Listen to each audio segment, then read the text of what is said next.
Hey, what is up, everybody? How's it going? If you are new here, my name is Navin, and I'm gonna be an instructor in this tutorial. And you are watching StudyTech Nepal. साथीहरू स्वागत छ तपाईलाई एउटा नयाँ भिडियोमा। यो भिडियोमा चाहिँ हामी रियाक्ट जेएस को बारेमा कुरा गर्न गइरहेका छौं र रियाक्ट जेएस भनेको एउटा जाभास्क्रिप्ट लाइब्रेरी हो जसको हेल्पबाट चाहिँ हामीले मोडर्न सिंगल पेज एप्लिकेसनहरू बनाउन सक्छौं। र के हो त भन्ने कुरा म एकैचोटी तपाईलाई देखाउन गइरहेको छु। रियाक्ट जेएस सर्च हान्नुस् र गुगल ब्राउजरमा जानुस् या तपाईको कुन ब्राउजर हो त्यसमा जानुस् र म चाहिँ यता आइसकेको छु र देख्न सक्नुहुन्छ reactjs.org को साइटमा गइसकेको छौं। बेसिकली यो के हो त भन्दाखेरि चाहिँ हैन एउटा JavaScript library for building user interface भनेको मतलब फ्रन्ट एन्डमा काम गर्न हाम्रो यो रियाक्ट जेएस को एकदमै युज हुन्छ। र कुरा गरौँ यसको इन्भेन्सन र कसले बनाएको हो त। यसलाई चाहिँ बनाएको चाहिँ हैन it is build by the Facebook and it is the open source software and open source हो हैन। अनि तपाईले यसलाई फ्रीली युज गर्न सक्नुहुन्छ र मोडर्न जति पनि अहिलेको वेबसाइटहरु बन्छ यानी कि सिंगल पेज एप्लिकेसन बन्छ वेब एप्लिकेसनहरु हुन्छ यो चाहिँ हाम्रो एउटा फ्रेमवर्क अथवा लाइब्रेरीको केसमा हुन्छ। र यो डाउनलोड गर्नको लागि भने मतलब यसको प्रोजेक्ट सेटअप गर्नको लागि चाहिँ हामीले के कुरा गर्नुपर्छ। जस्तै हामीले जाभास्क्रिप्टमा अलिकति पनि नलेज हुनुपर्छ। यसमा चाहिँ अलिकति fundamental of the JavaScript and then will move into इट। र यसको लागि चाहिँ हामीसँग सुरुमा के चाहिन्छ भन्दा नोड.js चाहिन्छ। नोड.js सर्च गर्नुस्, गुगल ब्राउजरमा जानुस्, नोड.js सर्च हान्नुस्। नोड.js किन चाहिन्छ एकछिनमा भन्छु म। देख्न सक्नुहुन्छ नोड.js छ र डाउनलोडमा क्लिक गर्नुस् र डाउनलोडमा क्लिक गरिसकेपछि यसमा लेखेको हुन्छ र म पनि भन्नु गइरहेको छु एउटा यो चाहिँ रन टाइम हो के। जस्तो रन टाइम भनेको के भन्दा चाहिँ पहिलेको जाभास्क्रिप्टमा के हुन्थ्यो भन्दाखेरि कुनै पनि कुराहरु रन हुन्थ्यो हैन त्यो चाहिँ ब्राउजर भित्र नै रन हुन्थ्यो के। अहिलेको चाहिँ मोडर्न एप्रोचमा चाहिँ जब नोड.js को इन्भेन्सन भयो त्यसपछि चाहिँ यो कुरा चाहिँ हाम्रो कन्सोल बाहिर चल्छ र तपाईले चाहिँ विन्डो इन्स्टलर हो अथवा म्याक हो अथवा लिनक्स हुनुहुन्छ भनेपछि क्लिक गर्नुस्। म चाहिँ विन्डो इन्स्टलर हो अनि देख्न सक्नुहुन्छ डाउनलोड सुरु भइसकेको छ। तपाईले डाउनलोड गर्नु होला र त्यसलाई चाहिँ इन्स्टल गर्नु होला र यसमा चाहिँ इन्स्टल गर्नु होला। म चाहिँ गरिसकेको छु र अनि तपाईले इन्स्टल भइसकेपछि विन्डो आर थिच्नु होला र सीएमडी टाइप गर्नु होला। सीएमडी टाइप गर्नु होला र नोड डाल्नु होला। नोड भनेको देख्न सक्नुहुन्छ नोड भर्जन 14.16.1 छ र यस्तो आयो भने अनि बल्ल हामी अगाडि बढ्ने छौं। र तपाईले बुझ्नुभयो रियाक्ट जेएस भनेको एउटा फ्रेमवर्क भन्न सक्नुहुन्छ र specially library which is used to build the single page application in based on JavaScript language. देख्न सक्नुहुन्छ सबै कुरा जाभास्क्रिप्टको मोडर्न जाभास्क्रिप्ट भित्र पर्छ। र अब चाहिँ हामीले रियाक्ट जेएस को एउटा प्रोजेक्ट कसरी बनाउन सक्छु र हामी काम कसरी गर्न सक्छु भन्ने कुरा देखाउन गइरहेको छु। र जाउँ हामी चाहिँ प्रोजेक्टमा र तपाईले चाहिँ सुरुमा एउटा फोल्डर बनाउनुस् र म फोल्डर बनाउन गइरहेको छु र फोल्डरको नाम लेख्नुस् र रियाक्ट बेसिक भन्छु र स्पेलिङ मिस्टेक भएको छ सरी हैन। म चाहिँ रिनेम गर्न गइरहेको छु। यसलाई चाहिँ रिनेम गर्छु र रिनेम रियाक्ट बेसिक इन्टर हान्छु र यति गरिसकेपछि तपाईले इन्टर गर्नु होला। र यसको चाहिँ हामीले सुरुमा एप बनाउनु पर्छ। जस्तै एप बनाउँदाखेरि चाहिँ जस्तो के टाइप गर्नुपर्छ भन्दाखेरि चाहिँ हैन यति भयो यो ट्याब गर्नुस् र यतिमा जान्छु र यसमा चाहिँ यो प्रोजेक्टमा चाहिँ इन्टर गर्नुस् र सीएमडी टाइप गर्नुस् यानी कि हामी कमान्ड प्रम्प्ट खोल्छ। हाम्रो कमान्ड प्रम्प्टमा काम गर्छौं र कमान्ड प्रम्प्ट खोल्छ र npx create react एप गर्नुस् र एपको नेम हान्नुस्। एपको नेम यस्तै हान्नुस्, एप नेम हान्नुस् र यस्तै हान्नुस्। र म यहाँ देखाउन गइरहेको छु यो पुरै फुल हाम्रो यो वेबसाइटमा पाइन्छ। र गेट स्टार्टेडमा क्लिक गर्नु होला र गेटिङ स्टार्टेड पछाडी चाहिँ हाम्रो यहाँ सबै कुरा इन्स्टलेसन गरिरहेको देखाइरहेको हुन्छ। सिधै क्रिएट एपमा क्लिक गर्नुस् तपाईले देख्न चाहनुहुन्छ भने पछाडी। र मैले झ्याप्पै लिन चाहिन र इच एन्ड एभ्री स्टेप देख्न सक्नुहुन्छ। सिंगल पेज एप्लिकेसन भनेको कस्तो एप्लिकेसन भन्दाखेरि म हल्का डेमो देखाउन गइरहेको छु। जस्तै म यहाँ यो देख्न सक्नुहुन्छ हाम्रो नेभिगेसन बार र म यहाँ क्लिक गर्छु भने पछाडी हाम्रो यो वेबसाइटको यो चाहिँ हाम्रो पेज रिफ्रेश हुँदैन। देख्न सक्नुहुन्छ म जस्तै यसमा त नजाउँ हैन यसमै क्लिक हानौं र सिरियल लिंक गरौँ। देख्न सक्नुहुन्छ यो चाहिँ हाम्रो कति फास्ट चाँडो लोड भएको छ र यता कुनै प्रकारको रिफ्रेश भएको छैन र देख्न सक्नुहुन्छ म यतै क्लिक गर्छु र म अर्को एउटा वेबसाइट तपाईले चलाएर देखाइदिन्छु। त्यो चाहिँ सिंगल पेज एप्लिकेसन हैन यानी कि HTML बाट बनेको वेबसाइटहरु चाहिँ सिंगल पेज हुँदैन। र W3 स्क्रोल गर्नुस् यो साइडले म देखाउन गइरहेको छु हैन र इन्टर गर्छु र यो साइडमा गइसके पछाडी चाहिँ तपाईले देख्न सक्नुहुन्छ सिंगल पेज एप्लिकेसन भनेको कस्तो हो र नर्मल भनेको कस्तो र म HTML नै क्लिक गर्छु ल अहिलेको लागि चाहिँ हैन। र देख्न सक्नुहुन्छ यहाँ हाम्रो रिलोड हुन्छ पेज अहिले म देखाउन गइरहेको छु ल। जस्तै म यहाँमा क्लिक गर्छु र तपाईँले यहाँ हेर्नु ध्यान दिनु होला है। र देख्न सक्नुहुन्छ यो पुरै रिलोड नै भइरहेको छ, तर हाम्रो सिङ्गल पेज एप्लिकेसनमा यहाँ देख्नु होला राम्रोसँग देख्न सक्नुहुन्छ यहाँ कुनै पनि रिलोड नै भइरहेको छैन।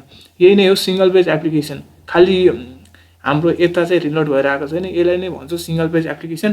र तपाईँले बुझ्नुभयो सिङ्गल पेज एप्लिकेसनको जति पनि अहिलेको मोडर्न वेबसाइटहरू छ, मोडर्न जति पनि छ, युट्युब, फेसबुक, गुगल जति पनि छ, यिनीहरू चाहिँ सिङ्गल पेजमा भन्छ। र तपाईँले क्रिएट एप गर्नको लागि एनपिएक्स गर्नुहोस्। एनपिएक्स क्रिएट रियाक्ट एप किन गर्ने भन्दाखेरि चाहिँ तपाईँले मैले भनिसकेँ किन गर्नुपर्छ भन्दाखेरि चाहिँ हाम्रो चाहिँ नोडमा बेस्ड हुन्छ होइन, नोड जेएसमा, त्यो चाहिँ रन टाइम हो जसले चाहिँ हाम्रो कन्सोलमा प्रिन्ट गर्छ। र सुरु गरौँ प्रोजेक्ट, एनपिएक्स गर्नुहोस् र क्रिएट गर्नुहोस् र आइफोन दिनुहोस्, अथवा यसलाई चाहिँ ड्यास नि भन्छ अथवा माइनस भन्छ। एनपिएक्स क्रिएट गर्नुहोस् र रियाक्ट गर्नुहोस् र ड्यास गर्नुहोस्, रियाक्ट अनि एप गर्नुहोस्। र एपको नाम के दिन्छु भन्दाखेरि म चाहिँ रियाक्ट, जस्तै म अलिक हल्का स्ट्यान्डर्ड दिन्छु, जस्तै एनपिएक्स क्रिएट रियाक्ट सिङ्गल पेज गर्छु र सिङ्गल एसएनजिएलई सिङ्गल पेज र एन्टर गर्छु।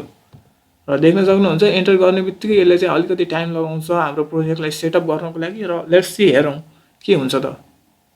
र हामी हेर्दै गरौँ र अलिकति ब्राउज गरौँ। देख्न सक्नुहुन्छ किन भन्दा चाहिँ अलिकति टाइम लाग्छ, यो चाहिँ अलि 200-300 MB को फाइलहरू डाउनलोड गर्छ, यसले सबै कुराहरू हाम्रो प्रोजेक्ट सेटअप गर्छ। र रियाक्ट जेएस यो चाहिँ हाम्रो वेब एप्लिकेसन बनाउन नमात्र भइकन यो चाहिँ हाम्रो अहिलेको मोडर्न मोबाइल एप डेभलपमेन्टमा पनि एकदमै क्रस प्लेटफर्ममा एकदमै युज भइरहेको छ। र जाभास्क्रिप्ट ल्याङ्ग्वेजमा बेस्ड छ, यो चाहिँ जाभास्क्रिप्टमा बेस्ड छ। र अलिकति तपाईँसँग जाभास्क्रिप्टको नलेज छ भने पछाडि चाहिँ यसमा चाहिँ काम गर्न एकदमै सजिलो हुन्छ। र यसमा चाहिँ हामी थुप्रै प्रोजेक्टहरू हेर्छौँ र बेसिक टु स्क्रैचमा जानेछौँ। र यता चाहिँ हामी सबै यसको ट्युटोरियल भेटाउन सक्छौँ। र चाहिँ अब हामी चाहिँ यता जाउँ हाम्रो प्रोजेक्टमा, र अलिकति यसले टाइम लगाउँछ र त्यतिन्जेलको लागि हामी वेट गरौँ। र देख्न सक्नुहुन्छ तपाईँहरूले चाहिँ होइन, यसमा चाहिँ हाम्रो यता स्टार्ट भइसकेको छ। भनेको मतलब यसले चाहिँ हाम्रो इन्टरनेटबाट चाहिँ होइन यो डेटाहरू एपिआईलाई कलेक्ट गरेर हाम्रो प्रोजेक्ट सेटअप गर्छ। यानि कि अहिले अलिकति टाइम लगाउँछ। र यो चाहिँ हाम्रो नोड जेएससँग कनेक्ट भइसकेको छ। र हाम्रो चाहिँ यो प्रोजेक्टमा चाहिँ यसले प्रोजेक्ट बनाउन गइरहेको छ। र अलिकति यसले टाइम लगाउँछ। र तपाईँहरू मजाले देख्न सक्नुहुन्छ। र यदि तपाईँमा कुनै प्रकारको इस्यु आउँछ भने you can just comment out in the comment section below, and till then I will just pause the video and when it start moving I will show you. देख्न सक्नुहुन्छ क्रिएटिङ न्यू एप भनेर भनेको छ। र यसले चाहिँ 67 in 33 second यो चाहिँ एपलाई हल्का इन्स्टलको फर्मेटमा लिन लगाएको छ। र देख्न सक्नुहुन्छ यो चाहिँ अलिक केही बेरमा अब इन्स्टल हुँदैछ। र टाइम चाहिँ लगाउँछ यसले होइन जेनरली। र लेट्स सी, र देख्न सक्नुहुन्छ फेरि तपाईँहरूले इन्स्टलिङ प्याकेजेस होइन, रियाक्ट डम, यो चाहिँ रियाक्ट डममा काम गर्छ होइन, त्यही भएर चाहिँ एकदम फास्ट हुन्छ। जस्तै हाम्रो जाभास्क्रिप्टको एउटा डम भनेको जाभास्क्रिप्ट अब्जेक्ट नोटेसन, एचटिएमएल कोडलाई चाहिँ हाम्रो जाभास्क्रिप्टसँग कनेक्ट गराउँछ। र रियाक्ट डम भनेको चाहिँ एकदमै फास्ट हो, एउटा भर्चुअल डम हो। र यति कुरा हेर्नेछौँ। र देख्न सक्नुहुन्छ यो चाहिँ हाम्रो इन्टरनेट नै फास्ट नै छ, तर पनि टाइम चाहिँ लगाउँछ यसले चाहिँ होइन। र तपाईँहरू पेसेन्स भएर हेरिदिनुहोस्। र यसले जुन मसिनमा नि टाइम नै लगाउँछ। र तपाईँहरूले देख्न सक्नुहुन्छ हाम्रो प्रोजेक्ट चाहिँ डाउनलोड हुन सुरु भइसकेको छ। र यो चाहिँ केही सेकेन्ड र केही मिनट लिनेछ। र अनि हामी त्यसपछि हाम्रो रियाक्ट एप्लिकेसन चाहिँ हामी सुरु गर्न गइरहेका छौँ। र केही बेरमै हुन्छ। र त्यस पछाडि चाहिँ हामी कसरी यसलाई खोल्ने भन्ने कुरा हेर्छौँ। र प्रोजेक्टभित्र के कुराहरू हुन्छ त भन्ने कुरा हामी हेर्नेछौँ। र it is getting download and till then wait.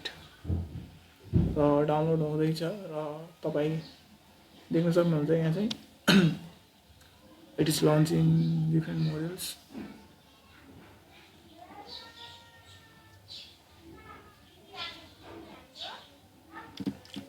र हाम्रो डाउनलोडिङ स्टार्ट हुँदैछ। It take a lot of time. देख्न सक्नुहुन्छ installing package, this might take couple of the minute होइन, कपाल अफ द मिनटभन्दा पनि धेरै लागिरहेको छ। र केही बेरमा हुनेछ।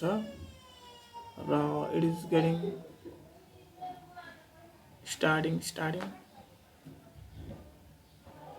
अलिकति टाइम लिन्छ यसले र हामी चाहिँ यता ब्राउज गर्दै गरौँ।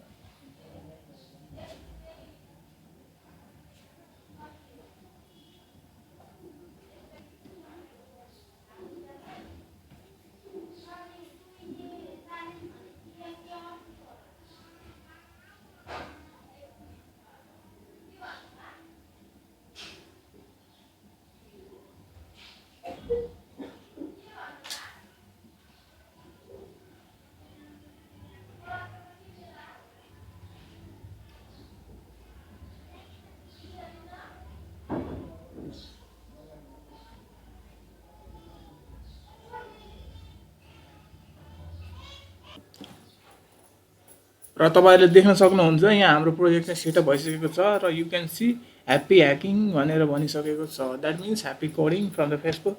एन्ड जस्ट अब हामी चाहिँ के गर्ने भन्दाखेरि चाहिँ होइन यो प्रोजेक्टमा हामी कसरी भित्र इन्टर गर्छौँ भन्ने कुरा आउँछ होइन। सो यो प्रोजेक्टमा चाहिँ इन्टर गर्नको लागि चाहिँ तपाईँ जानुहोस् सिडी गर्नुहोस् र तपाईँको फाइलको नाम के छ त्यही गर्नुहोस् सिडी। मेरो सिङ्गल पेज छ होइन सिङ्गल पेज यो भयो होइन सिएलएस गर्छु र यति गरिसके पछाडि चाहिँ होइन यसलाई चाहिँ मैले भिएस कोडबाट खोल्छु र कोड गर्नुहोस् र डट दिनुहोस् र इन्टर गर्नुहोस्। ओके हाम्रो कोड चाहिँ होइन यस्तो सेटअप भएको छैन र सिडी कोड गर्छु र इन्टर गर्छु भने पछाडि चाहिँ हाम्रो भिजुअल स्टुडियो कोड चाहिँ यसमा सेटअप भएको छैन। यानि कि Visual Studio Code is recognise as internal external command भनिरहेको छ र हामी भिएस कोडलाई खोल्छौँ र खोलिसके पछाडि चाहिँ प्रोजेक्ट कस्तो हुन्छ हामी हेर्छौँ र यसपछिल्लोको भिडियोमा चाहिँ हामी म देखाइदिन्छु र प्रोजेक्टमा कस्तो भएको छ भन्ने कुरा र के बेला हाम्रो भिजुअल स्टुडियो कोड खोल्छ। एज यु क्यान सी होइन हाम्रो चाहिँ भिजुअल स्टुडियो कोड खोलिसकेको छ र हामी चाहिँ त्यो फोल्डरमा ओपन गर्न चाहन्छौँ र ओपन फोल्डरमा क्लिक गर्नु होला फाइल गर्नुहोस् र यति गरिसके पछाडि चाहिँ ओपन फोल्डरमा क्लिक गर्नुहोस् र ओपन फोल्डरमा क्लिक गरिसके पछाडि हामी चाहिँ सी ड्राइभमा हाम्रो फोल्डर र सी ड्राइभ चाहिँ ओपन हुन्छ र केही बेर लाग्छ र we are going to open that होइन। जस्तै हामी सी ड्राइभमा फोल्डर बनाएका छौँ र त्यही भएर चाहिँ दिस पिसीमा जान्छु र यति गरिसके पछाडि चाहिँ सिम्पली भन्दाखेरि हामी सी ड्राइभमा जान्छौँ। अघि चाहिँ हामी उहाँ गएको थियौँ र यति गरिसके पछाडि रियाक्ट बेसिक हाम्रो प्रोजेक्ट हो र त्यसमा चाहिँ म ट्याप थिच्छु र सिलेक्ट गर्छु। सिलेक्ट गरिसके पछाडि चाहिँ हाम्रो प्रोजेक्ट खोलिन्छ यहाँ भिएस कोडमा। बेसिकली भिएस कोड भनेको एउटा भिजुअल स्टुडियो कोड हो र जसको हेल्पबाट चाहिँ हामी चाहिँ कोड लेख्न सक्छौँ सिम्पली भन्नु पर्दा। र यो चाहिँ ओपनिङ हुँदैछ र केही बेरमा इट विल ओपन र यसले चाहिँ हामीलाई होइन पर्मिसन माग्दैछ do you trust the author of the file in code yes ट्रस्टमा क्लिक गर्नुहोस् र yes I trust the author गर्छु र यति गरिसके पछाडि चाहिँ हाम्रो देख्न सक्नुहुन्छ प्रोजेक्ट चाहिँ यता छ र यसको भित्र चाहिँ हाम्रो नोड मोड्युल छ यानि कि मोड्युलहरूमा काम गर्छौँ फर्दर हामी। अनि एसआरसी छ एसआरसी भित्र चाहिँ हाम्रो कोड लेखिन्छ यानि कि एप.जेएस र यो केही बेला खोलिन्छ र एप.जेएस index.js छ होइन अनि सेटअप टेस्ट.js छ र एप.css छ भनेको स्टाइलिङ गर्नमा हेल्प गर्छ र हामी यस पछिल्लो भिडियोमा चाहिँ फुल यसको सिरिजमा आउनेछौँ र this is just just installation and setup process. मैले के भने भन्दाखेरि समराइज गरेर एकचोटि भन्न गइरहेको छु। जस्तै के भन्दाखेरि सुरुमा चाहिँ तपाईँले नोड.js डाउनलोड गर्नुपर्छ र नोड.js चाहिँ एउटा रन टाइम हो जसको हेल्पबाट चाहिँ हामी रियाक्ट जेएसमा काम गर्न सक्छौँ र त्यस पछाडि चाहिँ तपाईँले चाहिँ रियाक्ट जेएसको इन्स्टल गर्दाखेरि चाहिँ के गर्नु मैले भनेको थिएँ npx टाइप गर्नुहोस् र क्रिएट रियाक्ट एप गर्नुहोस् र एपको नाम दिनुहोस् र त्यति गरिसके पछाडि चाहिँ हाम्रो रियाक्ट एप चाहिँ इन्स्टलेसन हुन्छ र मेक स्योर कि तपाईँसँग इन्टरनेट कनेक्सन हुनुपर्छ र इट टेक अ टाइम र यति गरिसके पछाडि चाहिँ होइन हाम्रो चाहिँ installation setup process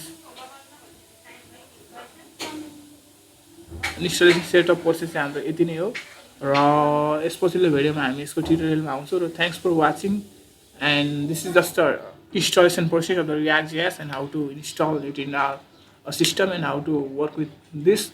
So this much for today and I'll see you next time. Bye bye, have a good day.